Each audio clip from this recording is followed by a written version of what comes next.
तर नमस्कार मित्रांनो, पुन्हा एकदा तुमचं स्वागत आहे M1 ट्रेडिंग स्पेसमध्ये. तर बघून घ्या की आपल्या सेटअप अकॉर्डिंग आज कुठे ट्रेड एक्झिक्यूट झालेले आहेत. आज आपण 2 ट्रेड एक्झिक्यूट केले. 2 इंडायसेसने आपल्याला आज सेटअप दिला. तर 2 इंडायसेसमध्ये आज आपण ट्रेड एक्झिक्यूट केलेला आहे. फर्स्ट ट्रेड जो आहे तो आपला निफ्टीमध्ये एक्झिक्यूट झालेला आहे. तर निफ्टी आधी डिस्कस करून एक्झॅक्टली कोणत्या लेवलवर तो एक्झिक्यूट झालेला आहे ते.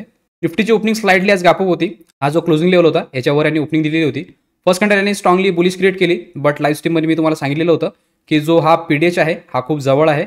इथे याने थोडा वेळ टाइम स्पेंड केला पाहिजे, त्यानंतर ब्रेकआउट देईल. तर इथे आपला जो एसएल आहे तो पण स्मॉल होऊन जाईल आणि डायरेक्शन जे आहे ते कन्फर्म होऊन जाईल. तर आपण डिस्कस केलं आणि लगेच यांनी डाऊन पुश केलेला आहे. थोडीशी व्होल्टिलिटी पण क्रिएट केली. थर्ड कॅन्डल तर खूप मोठी होती आणि एक्झॅक्टली हा जो टार्गेट लेवल आहे ह्यावर यांनी येऊन सपोर्ट घेतलेला होता.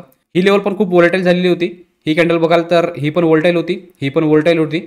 इथे कन्फर्मेशन नव्हतं की हा अपसाईडला जाणार की डाऊन साईडला येणार ते, कारण की पीडीएच लेवल पण जवळ होता आणि हा जो डे लो आहे हा पण जवळ होता.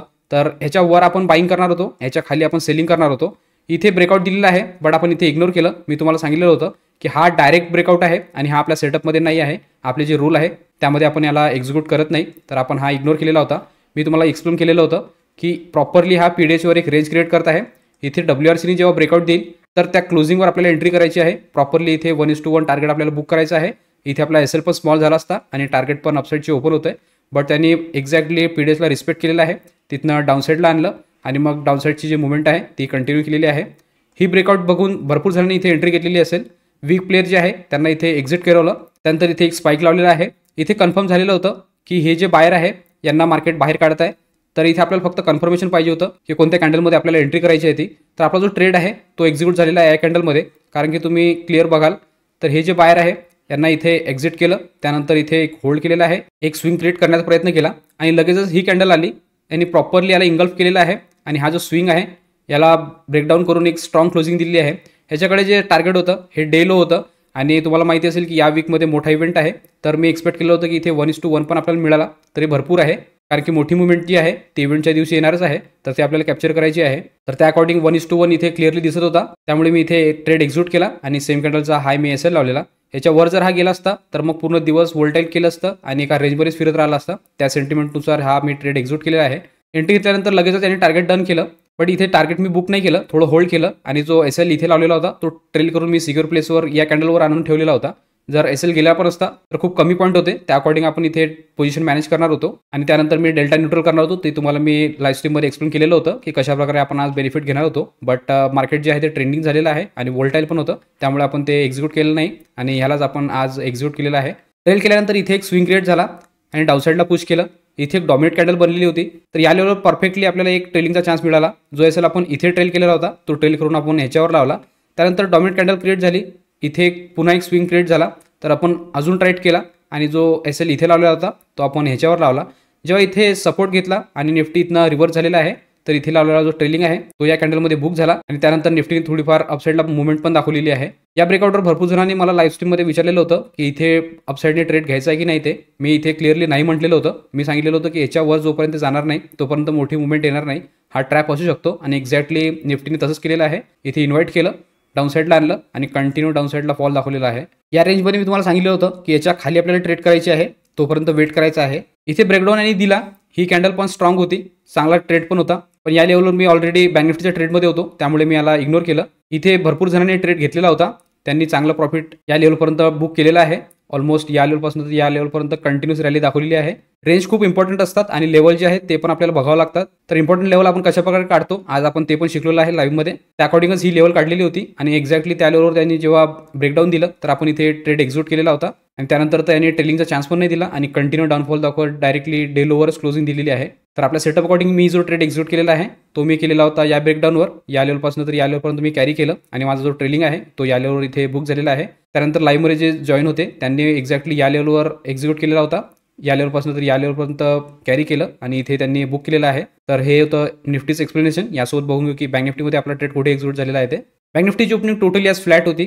फर्स्ट कॅन्डलने स्ट्रॉंगली बुलिश क्रिएट केली, बट हा जो पीडीएच आहे हा रेजिस्टन्सचं काम करणार होता हे मी क्लिअरली सांगितलेलं होतं आणि या अकॉर्डिंगच आपण निफ्टीमध्ये पण डिसिजन घेतलेला होता.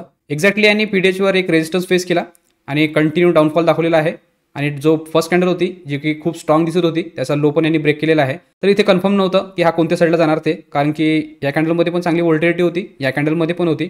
डायरेक्टली हा लो ब्रेक झाल्यानंतर डायरेक्टली डाऊन साईडला आला आणि यामध्ये आपला सेटअप कोणता ॲक्टिव्ह पण नाही आहे, कारण की तुम्ही जर बघाल तर कंटिन्यू डाऊनफॉल आहे आणि जो आपला टार्गेट लेवल होता एक्झॅक्टली त्या लेवलवर येऊन हा थांबलेला होता. मी सांगितलेलं होतं की याच्या खाली जोपर्यंत क्लोजिंग देणार नाही तोपर्यंत आपल्याला एंट्री करायची नाही आहे.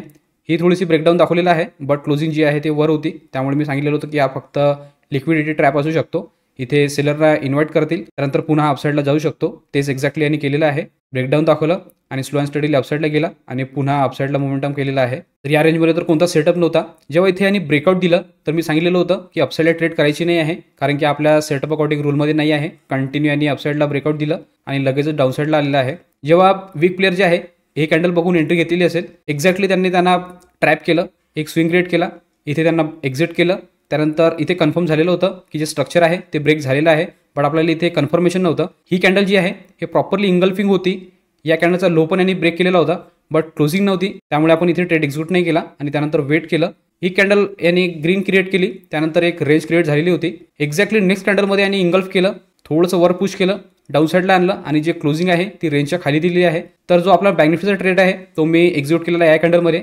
जशी या कॅन्डलची क्लोजिंग आली तर मी ट्रेड एक्झिक्यूट केला आणि सेम कॅन्डलचा हाय मी एसएल लावला, कारण की जर हा वर गेला असता तर मग ह्या रेंजमध्ये फिरत राहिला असता आणि असं जर ब्रेकआउट दिलं असतं तर डायरेक्ट आपण मग डे हायपर्यंत एक टार्गेट बुक केलं असतं, जे की इझिली आपलं कव्हर झालं असतं. बट आपला जो ट्रेड आहे तो प्रॉपरली यांनी आज मॅनेज करून दिलेला आहे. इथे तुम्हाला दिसेल की जेव्हा मी इथे एसएल लावलेला होता, इथे यांनी स्पॉटमध्ये ब्रेक केलेला आहे, बट ऑप्शन स्ट्राईक प्राईजमध्ये हा ब्रेक झालेला नाही आहे. तिथे तो सिक्युअर होता आणि मी सांगितलेलं होतं जोपर्यंत सेलर बाहेर निघत नाही तोपर्यंत मुवमेंट येत नाही. तर त्या अकॉर्डिंग आज आपण ही ट्रेड जी आहे ती मॅनेज केलेली आहे. जेव्हा इथनं डाऊनसाईडला स्पाईक लावला तर चांगलं टार्गेट आपल्याला दिसत होतं, तर मी जो ट्रेलिंग आहे तो अजून राईट टेल केला आणि ह्याच्यावर लावला. त्यानंतर इथे चांगली व्हॉल्टिलिटी क्रिएट केली आणि डाऊनसाईडला स्पाईक तर लावला, बट जे क्लोजिंग होती ते पुन्हा रेंजमध्ये येऊन दिलेली आहे. पुन्हा एक स्विंग क्रिएट केला, पुन्हा डाऊनसाईडला आला तर आपण पुन्हा ट्रेल केलं आणि जो एसएल इथे लावलेला होता तो आपण ह्याच्यावर लावला. स्लो अँड स्टडीली जेव्हा डाऊनसाईडला येत होता तर चांगले पॉईंट गेन होत होते. इथे एक स्पाईक लागलेला आहे, बट हा जो ट्रेलिंग आहे हा पण इथे सिक्युअर झाला. तुम्हाला इथे दिसेल की ब्रेक तर केलेला आहे, पण आपल्या स्ट्राईक प्राईजमध्ये हा 5-6 पॉईंटने सिक्युअर होता. इथे आणि ब्रेकआउट दाखवलं, एक स्पाईक लावला, पुन्हा लिक्विडिटी जनरेट करण्याचा प्रयत्न केला, बाहेरना इन्व्हाइट केलं आणि लगेचच डाऊन पुश केलेला आहे. आणि जेवढे पण बाहेर होते त्यांना एकाच कॅन्डलमध्ये आणि एक्झिट करवलं. त्यानंतर पुन्हा डाऊन साईडला मुवमेंट केलेली आहे. ही जी रेंज आहे ही इथे आणि ब्रेक केली, तर मला वाटलं की इझिली हा जो आहे हा डायरेक्टली पीडीएल पर्यंत येऊ शकतो. प्रयत्न तर केला डाऊन साईडला यायचा, बट मधातच यांनी सपोर्ट घेतला आणि रिव्हर्स झालेला आहे. जेव्हा इथे यांनी रेंज ब्रेक केला आणि ह्या जी कॅन्डलची क्लोजिंग आहे ते या रेंजच्या खाली होती, तर मी सिक्युअर प्लेसवर आणायसाठी जो एसएल मी इथे लावलेला होता तो ट्रेल करून मी ह्याच्यावर लावला, कारण की जेव्हा इथे यांनी एक हॅमर क्रिएट केला आणि जी क्लोजिंग आहे ती पुन्हा रेंजमध्ये येऊन दिलेली होती, तर मी कन्फर्म झालेलो होतो की जर याचा हाय ब्रेक झाला तर हा पुन्हा या रेंजमध्ये येऊ शकतो आणि जी क्लोजिंग आहे ती रेंजमध्येच देऊ शकतो. एक्झॅक्टली त्यांनी तसंच केलेलं आहे. हे आपण लाईव्ह स्ट्रीममध्ये डिस्कस पण केलं होतं. तर त्या अकॉर्डिंगच मी जो ट्रेलिंग आहे तो ह्याच्यावर लावलेला होता. इथे यांनी होल्ड केलं, एक कॅन्डल थांबलेली होती, त्यानंतर ही जेव्हा कॅन्डल वर निघाली तर इथे लावला जो ट्रेलिंग आहे तो या कॅन्डलमध्ये आपला बुक झाला. त्यानंतर तर मार्केट टोटली एका रेंजमध्ये होतं आणि एंडिंगला जी क्लोजिंग दिलेली आहे ते पण रेंजमध्येच आहे. तर इथे तुम्हाला समजलेलं असेल की बँक निफ्टीमध्ये आपण कशा प्रकारे ट्रेड एक्झिक्यूट केलेला आहे. ते एक्झॅक्टली आपण हे जे ब्रेकआउट आहे या ब्रेकआउट फेलियरचा ट्रेड एक्झिक्यूट केलेला होता. रूल अकॉर्डिंग एक्झॅक्टली आपला जो ट्रेड आहे तो या कॅन्डलमध्ये एक्झिक्यूट झाला आणि आपण जे बुकिंग केलेली आहे ती या कॅन्डलवर केलेली आहे. जेव्हा इथनं रिव्हर्स झालेला आहे तर इथे लावला जो ट्रेलिंग आहे तो या कॅन्डलमध्ये आपला बुक झाला. तर हे तुम्हाला आता बँक निफ्टीचं समजलेलं असेल. याचबरोबर बघून घेऊ की एक्झॅक्टली ऑर्डर बुकमध्ये आपल्या कोणत्या टाइमला ट्रेड एक्झिक्यूट झालेला आहे ते. ऑर्डर बुकमध्ये जर बघाल तर फर्स्ट ट्रेड जो निफ्टीचा एक्झिक्यूट केलेला आहे तो केलेला आहे 10:45 तिथे मी निफ्टीचा 21,600चा सी सोल्ड केलेला, तो केलेला 256 मध्ये. आणि याचा जो ट्रेलिंग आहे तो बुक झालेला आहे 11:30 21,600चा सी तो झालेला आहे 243 मध्ये. आणि त्यानंतर पुन्हा डाऊन साईडला बँक निफ्टीने ट्रेड दिला, तो आपण एक्झिक्यूट केलेला आहे 12:45 तिथे मी बँक निफ्टीचा 45,200चा सी सोल्ड केलेला, तो केलेला 401 मध्ये. आणि याचा जो ट्रेलिंग आहे तो बुक झालेला आहे 2:47 45,200चा सी तो झालेला आहे 294 मध्ये. तर आज आपल्याला दोन्ही इंडायसेसनी ट्रेड दिले, तर दोन्हीमध्ये आज आपण एक्झिक्यूट केलेलं आहे. प्रॉपर लेवलवर आपण त्याला एक्झिक्यूट केलं आणि प्रॉपरली त्याला टार्गेट लेवलवर बुक पण केलेलं आहे. तोपर्यंत तुम्ही पण सेम सेटअप घेतलेला असेल आणि प्रॉपरली त्याला मॅनेज केलेलं असेल. जे लाईव्हमध्ये होते त्यानंतर मी सांगितलं की कशाप्रकारे आज आपली सायकोलॉजी होती आणि कशाप्रकारे आपण आज दोन्ही ट्रेड मॅनेज केलेले आहे ते. तुम्हाला पण आमच्यासोबत जोडून जर लाईव्हमध्ये लर्निंग करायची असेल तर स्क्रीनवर दिलेल्या नंबरवर तुम्ही कॉल किंवा व्हॉट्सअप करू शकता आणि पूर्ण डिटेल घेऊ शकता. डिटेल घेतल्यानंतर लगेच तुम्ही आमच्यासोबत लाईव्हमध्ये जॉईन होऊ शकता आणि लर्निंग करू शकता. त्याचबरोबर रोज मी जे एक्झिक्युशन व्हिडिओ अपलोड करतो यामध्ये पण तुम्हाला काही पार्ट व्हॅल्युएबल वाटत असेल किंवा काही लर्निंग मिळत असेल तर तुम्ही चॅनलला सबस्क्राईब करू शकता आणि व्हिडिओला लाईक करू शकता, जेणेकरून येणारे सगळे अपडेट तुम्हाला कंटिन्यू येत राहतील. तर हे होते आजच्या दोन्ही पण ट्रेडचे अपडेट. आजच्या अपडेट व्हिडिओमध्ये एवढंच ठेवू. भेटूया उद्याच्या व्हिडिओमध्ये. तोपर्यंत शिकत राहा, इम्प्लिमेंट करत राहा. गुड लक, बाय.